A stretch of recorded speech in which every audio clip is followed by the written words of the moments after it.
குடி ஒரு அடிமைதானம், விபச்சாரம் ஒரு அடிமைதானம், பணம் ஒரு அடிமைதானம், சினிமா ஒரு அடிமைதானம்.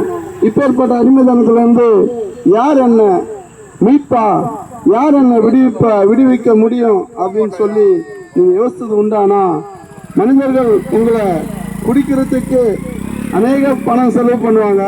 ஆனா உங்க வாழ்க்கைக்கு தேவையான பணத்தை கொடுத்து என் குடும்பத்துக்கு ஒரு பை அரிசி எடுத்து கொடுன்னு சொன்னா யாருமே எடுத்து கொடுக்க மாட்டாங்க. காரணம், அவர்களுக்கெல்லாம் உன் சரீரத்தை கெடுக்க வேண்டும் என்று தான் ஆசை. ஆனா உன் குடும்பத்தை வாழ வைக்கிறதுக்கு உங்க நண்பர்களாலேயோ உங்க சொந்தங்களாலேயோ முடியாது.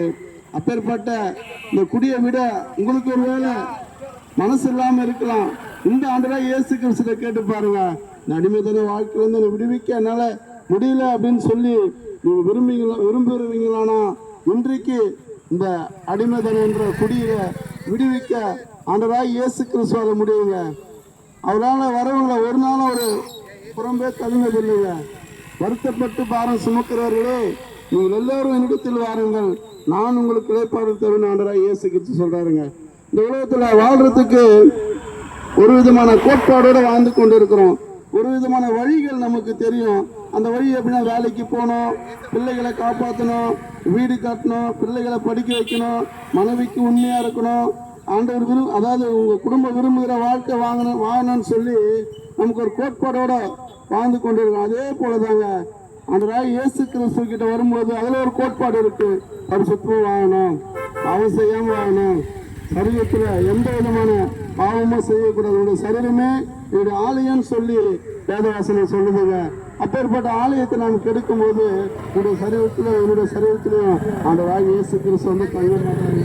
அவர் வந்து தங்கும் போது நம்ம வாழ்க்கை பரிசுத்தம் மாறுது, நம் சரீரம் பரிசுத்தம் மாறுது, நம்ம வாழ்க்கையில எல்லாமே தேவையானதெல்லாம் நமக்கு கிடைக்கும். காரணம், இந்த குடி பழக்கம்ன்றது ஒரு தீராத ஒரு அடிமைதானங்க.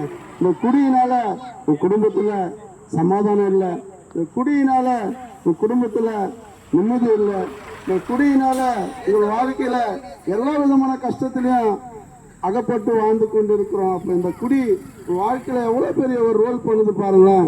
இந்த குடி உங்களுக்கே தெரியும். இந்த குடிச்சா என் சரீரம் கேட்டுரும், குடிச்சா என் வீட்டுல பணம் ரொம்ப சேராது, குடிச்சா என் பிள்ளைகள் கஷ்டப்படும், குடிச்சா என் மனைவி கஷ்டப்படுவாங்க, குடியினால என் வீடு கட்ட முடியல, குடியினால என் வருமானம் பத்தல, குடியினால என் வீட்டுல அநேக காரியங்கள்ல